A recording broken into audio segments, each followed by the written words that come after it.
Welcome, STEM enthusiasts. I'm glad you are here today. I'm Courtney, and welcome back to the STEM Spark, the podcast where we ignite curiosity, creativity, and confidence in all learners through science, technology, engineering, art, and math.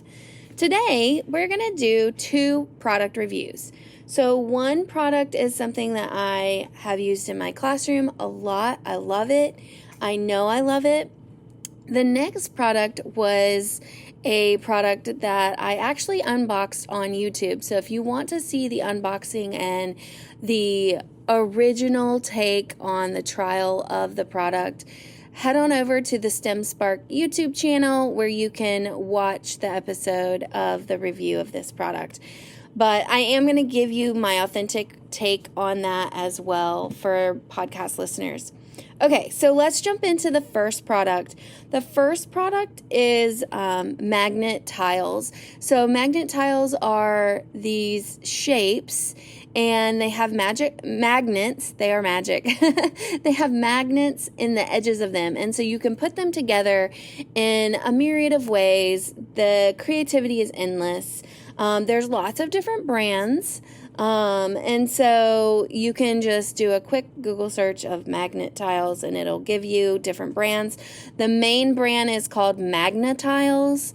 I have bought the off-brand ones and have had really great luck. The intended age range, honestly, guys, it says 3+, and I really do believe that that's accurate.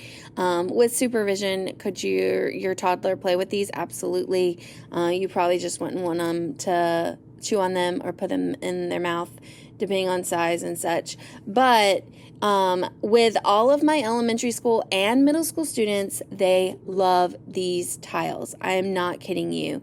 So the age range is vast, and the subject is vast. You could use these to help enforce science concepts. You could use these for engineering through and through. Math, we've got shapes. We could do geometric shapes. We could do 2D, 3D. We could do measurement. There's so many different applications for this. Engineering, the possibilities are literally endless. And so there's lots of different art components you could throw into this. I mean, creativity runs wild with these magical tiles. So they come as a set. When you look for them online, they have so many different sets. Generally, the set just comes with 10 to 12 different shapes, and you can do just free building or different buildings from that. Now, more recently, they have come up with specific sets. So if your youngster or your student likes animals, they have the Magnetile brand specifically has like animals that you can build through the shapes. If your students or children like trains or cars, or maybe you're getting ready to do a force and motion kind of unit, they have sets that have the wheels as a base, and then you can build up from there. Oh my gosh, guys, like, go look it up. The possibilities truly are endless. I know I feel like I say that every episode, but it is so true. And kids love these. So it teaches lots of different skills, as we talked about. It can be aligned to a lot of different standards, and it does encourage that creativity, as you know, that I'm a fan of, letting kids be creative, get creative. It is phenomenal for that. Critical thinking also. So a couple of activities I do in my classroom with Magnetiles. So I am, as you know, a huge fan of creativity, and so on like holiday weeks or like right before a break, I will do creativity stations. And all of my students love this because I literally sit out all the building materials in my classroom on the different tables, on the floor, on the carpet, everywhere. And they get to just rotate through and build whatever they want. And I will tell you this, guys, if your school system allows you for the flexibility to do things like this, please do it, because I have had parents come up to me and say, thank you so much for letting my kid just be a kid, even at school, and letting them have the space to just create. And so I think it's really important that students in the school setting have an opportunity to just be themselves and create and see where their imagination takes them. And so I am really excited about it. It does foster collaboration. Students work together on things and help each other. I would say set your expectations. So if you only have a set number, obviously, and you have quite a few students at the station, just kind of help them maybe do some math of saying, okay, well, this is how many we have total. How many would each person get if we divided them equally, etc. So thinking about that, or just having a conversation about, okay, how do we ask if we need a shape that we don't have? How do we respond when someone does ask us? What's an appropriate way to do that? And so kind of having those conversations and setting those expectations helps encourage and foster a communicative and just a collaborative environment. Okay, is it easy to use? Are they easy to set up? 100%. I love how these materials, they're very durable. I just pop them in a bin and there is a label on it. If you've listened to my other episodes, you know my love of bins and labels. And so it is wonderful. I just throw them out on the table, not literally throw them out, but you know what I mean. Put them out on the table and they have the whole bin of tiles to use. So there's no prep, low prep. I will say that I do several different types of guided activities with this. So let me share those with you. So one of the ideas that I do is I will, as you know, love read alouds. So I will read a book aloud. Let's say the book is about puppies. And so we will do building stations with different materials.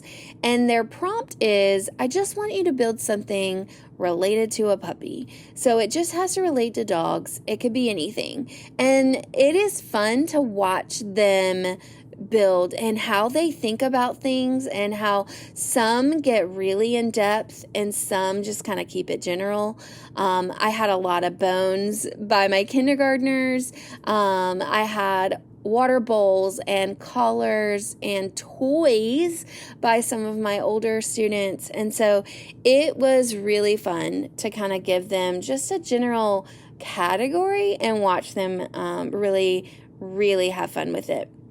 Another thing we do with these magnet tiles is I have a game called Build A. And so what I did is I went online and just created a spinner with different kind of guiding directions in each. And so I'll click the spinner, it spins, and then it'll say, build a object you use at the beach. And so that is the direction. And then I put a time frame on it, because a lot of times kids struggle with not finishing and really wanting to make sure that they finish. And so I like to help encourage kids to be observant of the time. I also like to encourage them that, hey, it's okay if you didn't get to finish your build, because we're getting ready to have another opportunity to build. And so it really helps foster some of those skills, as well as the creativity and the engineering and the all the different collaborative kind of skills they're working on. And so I will spin it, it'll come up, build something related to a dragon. And so they get 2 minutes. I do put the timer on the board so that they can see the time kind of shrink. And that's really great. It's a great visual for my younger students who have a hard time with the concept of time and what that means. And then I also give them a warning. I'll give them a warning at the halfway point, and then I'll give them like a 10-second warning of like, okay, we're getting down to the last few seconds. And then we will get to share out. Some of them will get to share what they built. Some stand up and show it. Some just say, oh, I built A, blah, blah, blah. And so it's super great. It's a lot of fun. It's kind of a great way to incorporate that creativity and that critical thinking through incorporating a read aloud and some kind of guided activity. Okay, so it's super easy to use, super easy to set up. It doesn't take any time. And so great. It's great. I love it. I really do. I can't say enough about it. I would say it's super enjoyable for kids of all ages. I even love sitting down and building with them sometimes. It definitely keeps them interested, and they want to use it again and again. I randomly do free days for my middle schoolers, like if we're testing or something like that. And they will frequently ask, hey, can we pull out the magnet tiles? And so it is something that kids love using again and again. Definitely worth the investment. There definitely educational value to this. It does promote problem solving. I'll give you an example of that and kind of critical thinking too. So I was just doing a basic creativity station kind of day, and I believe it was my first graders were at the Unifix cubes, which if you're not familiar with Unifix cubes, they are just colorful blocks. They literally just click together one way. Well, some of them have multiple ways to click together, but it's just a basic square kind of inch by inch block. And I watched them and they created a rainbow, which is pretty common in those younger grades. And they came to me and showed me, and they're like, oh, look, we made a rainbow. I was like, that's really cool. And they're like, guess what we're going to do? And I'm like, what are you going to do? And they're like, we're going to go to every station and build a rainbow. And so they go to the different stations that have different types of building materials, and they problem solve and critically think of how can we build a rainbow? How can it be an arch? Does it have to be an arch? What colors do we have? How can we make a rainbow kind of mentality out of the colors that we do have accessible? And so it was really fun that they challenged themselves to do that, and it was great to watch. Like, I really loved and enjoyed that. And I mean, as a teacher, that is the heart of education, at least for me, is watching kids do something naturally that I would have maybe asked them to do as a learning experience. And so I just love that. It does promote inquiry-based kind of learning. The materials, again, I have bought super cheap ones. I've bought semi-decent ones. We also have the actual magnet tiles at our school. I think they're all durable and well made. I've not had any break or anything like that, and so I think they're definitely worth it. The price point for the name brand is a little steep in my opinion, but as you will get to know about me, I am very frugal and I love things.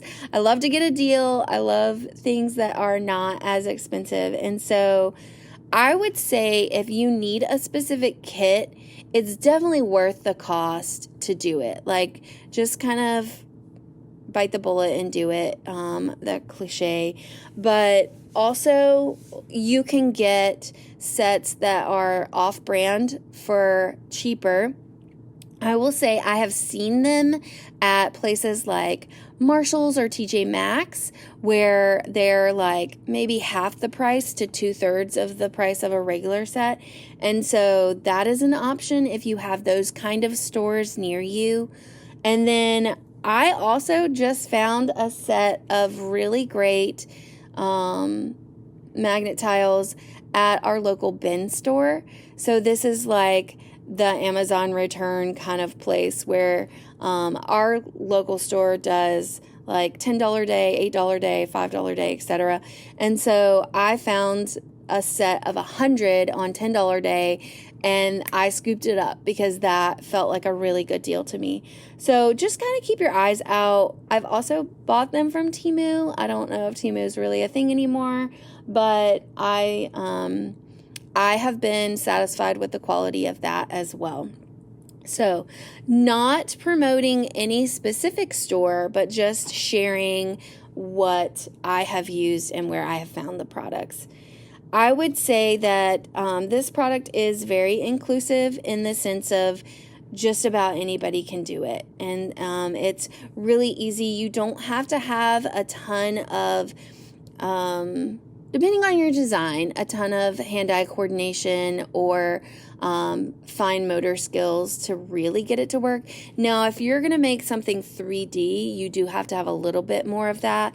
But if you're just making a 2D shape or design or scene, it is very inclusive and accessible for kids of all different abilities.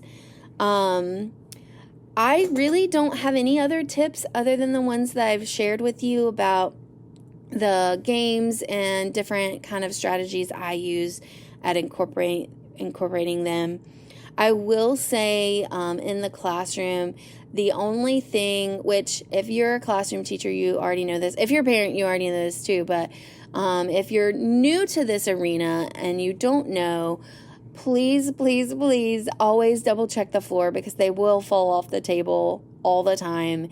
And so that is one thing that I do after stations is everybody check the floor, pick up anything that's fallen off or rolled away or whatever. So that would be kind of my one tip or observation. So 10 out of 10 recommend, 5 out of 5 stars. Would definitely, I literally just bought another set. So would definitely buy it again. And super great. Okay, so we're going to move on to the next product. So the next product is made by Crayola, and it is marketed as a STEAM activity kit, and it is called Paper Flower Science Kit. I found my kit at Hobby Lobby. The original price was $23.99. On Amazon, it is listed at $23.63. However, I got my kit on clearance and it was half off, so I paid $12 for my kit. It makes 12 flowers and it comes with all of the materials you need to make all 12 flowers. And you could actually, I think you could reuse the materials. I plan on reusing the materials to make lots more flowers than just 12. So we'll talk about that. But I do want to kind of describe what comes in the kit and how the process works and then some of the science behind it. So the kit comes with flower pots. So the flower pot is clear so you can see the water in the pot. It comes with a flower pot cover so that, it has holes in it, but it wouldn't spill out as quickly. And then it comes with a petal funnel. So this is the part that would kind of like be the green part of your flower under the petals. And so it kind of holds your petals in place. It comes with 12 sets of paper petals. Each set comes with 4 petals or 4 papers. And then they're all different sizes. So it starts with a small paper, and then it has 2 different sized medium papers and then a big paper. And so it really does look like a flower. The paper petal part feels like stiff tissue paper. And so that's kind of the feel of that. They are pre-cut, but you do have to punch them out of the paper. So it's kind of like where you kind of rip it. It's pre-cut, but you have to take it out of the bigger paper. I would say the kit says 7+, definitely 7+. I would say with younger kids, if you are doing this as a guided activity, I would just pre-punch out those flowers, the petal flowers, so that they don't rip when students are taking them out. It also saves time. If you are a homeschool parent, babysitter, or a caregiver, tutor, what have you, I would say and encourage you that if your student or child is old enough to do it, encourage them to just be careful. And then if they do rip, just talk about, okay, well, why did it rip? And let that be a learning opportunity. It does help with fine motor skills. It helps develop patience, perseverance, all of those kinds of things. And so I think that's a really good thing to practice. Okay, so it also comes with what they call cores. The core, it looks like the inside of a marker. So if you've ever opened up a marker or highlighter, it has like the kind of cottony, fibery thing in the inside, and then it's wrapped in like a plastic. And then it has a tip, and the tip it looks like the tip of a Q-tip. It's just bigger, so like a bigger Q-tip. And it's very fibrous, so it pulls up the water, etc. It does come with the ink, which is simply just bottles of food coloring. It comes with a little watering can, which is super cute. And then it comes with a white crayon and markers. There is also included with the directions a color mixing guide. So this would be great if you want to incorporate that art component of like what colors make other colors and talk about hues and shades and different things like that. Blending and mixing. It would be great to talk about flowers and their different components because the kit really does look like a flower. So you could really start to develop that language around the different parts of a flower. You could talk about pollination. The process itself is like absorption and capillary action and hues and shades and all of that. And so there's so much learning you could do with this set. And so basically what you do is you take all your components, you start with your flower pot, which is clear so you can see everything through it. You put the little lid in, and then you take the core, which is that marker core kind of thing. You put the funnel on top of that, and that kind of holds everything together. And then you punch out your flower papers. You can roll them with a pencil to kind of give them a curved edge, and then you kind of just fan them out. There is a hole in the center of all the papers, so you want to make sure those are all lined up. You put your tip through all of that, and then it pushes down into the funnel, and it holds it all together.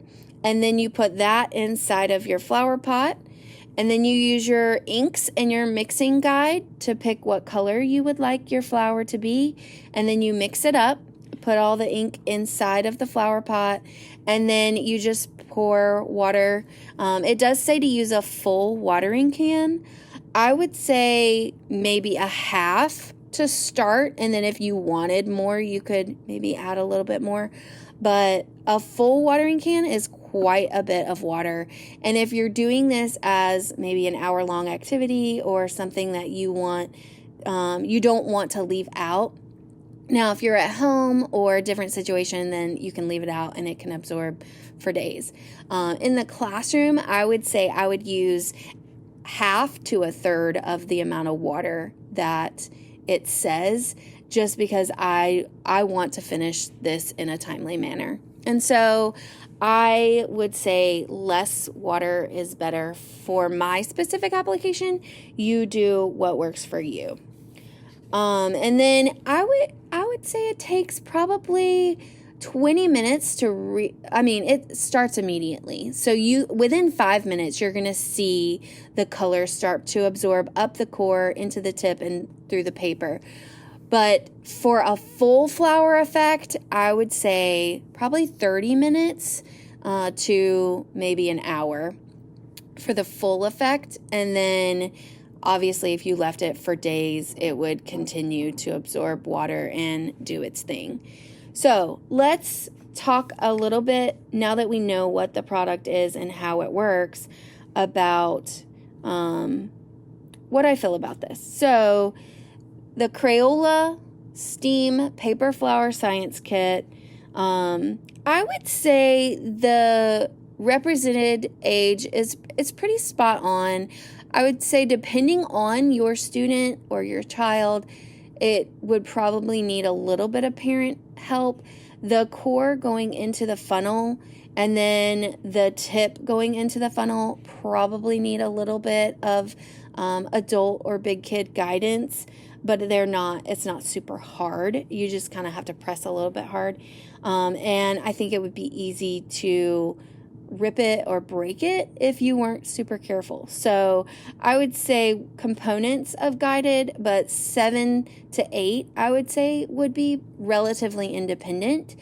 And then older kids, definitely independent. I really think you could do this in a more guided way with even younger kids, like kindergarten, first grade, that 5, 6 age group could do that. There's lots of different things you could talk about, as we mentioned before. It is a kit, and so it comes with everything you need except the water. It is easy to get started. It's easy to use. The directions are really fantastic.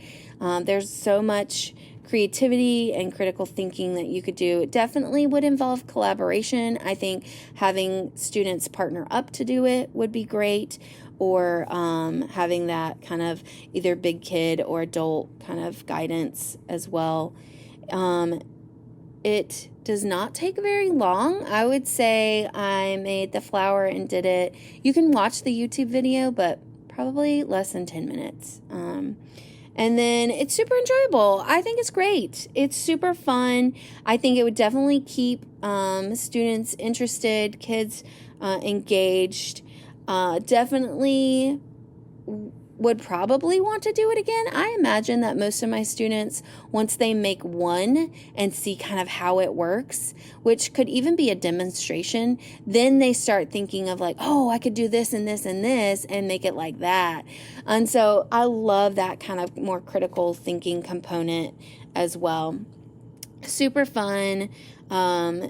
There are definitely measurable takeaways that students can use from this. Definitely promotes problem solving, super hands-on, inquiry-based for sure. Lots of curiosity could come out of this. I would imagine many types of questions and inquiries could come out of this that could lead to further study. So I really do like it. Materials seem durable, well made. I definitely think you could, if you had a way to buy the core and the paper and the tips, you could definitely use it again. The plastic components seem very durable, definitely reusable. For the price point, I would say I would buy it for that $24 price point now that I know what it's all about. For the $12 price point, absolutely. I would definitely, if they had another one, I would go back and buy another one. But I would say, depending on your needs and your learning outcomes, it's definitely worth the cost. And inclusivity and adaptability, I would say with assistance, maybe it would be accessible. This one is definitely a little bit more challenging in the sense of like you need some dexterity, you need some hand-eye coordination, some fine motor skills for it to work. However, there are components that don't need as much of that. And so I think that depending on your diversity of learner, it could definitely be effective to have them do certain components. So think about that. I definitely think that the biggest pitfall I could see happening is students not being patient enough with connecting everything and maybe damaging their supplies. And so maybe preemptively encourage slow down, take your time, be patient kind of thing. Water could definitely spill. That's always an option. Giving students food coloring is always a question mark, depending on the student, child, and personality. And so those are kind of the things that I would consider just having a plan for. But definitely would recommend this cute little paper flower science kit. I would buy it again, and I'm definitely going to use this in my classroom. So I'm really glad that I tried it out. I would say based on cost and ease of use and all of that, probably 4 out of 5 stars for sure.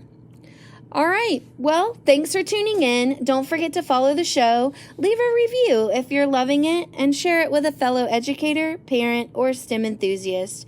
I'll be back next week with more ideas to keep your STEM fresh. This is Courtney, and you've been listening to The STEM Spark, where curiosity sparks creativity. Bye.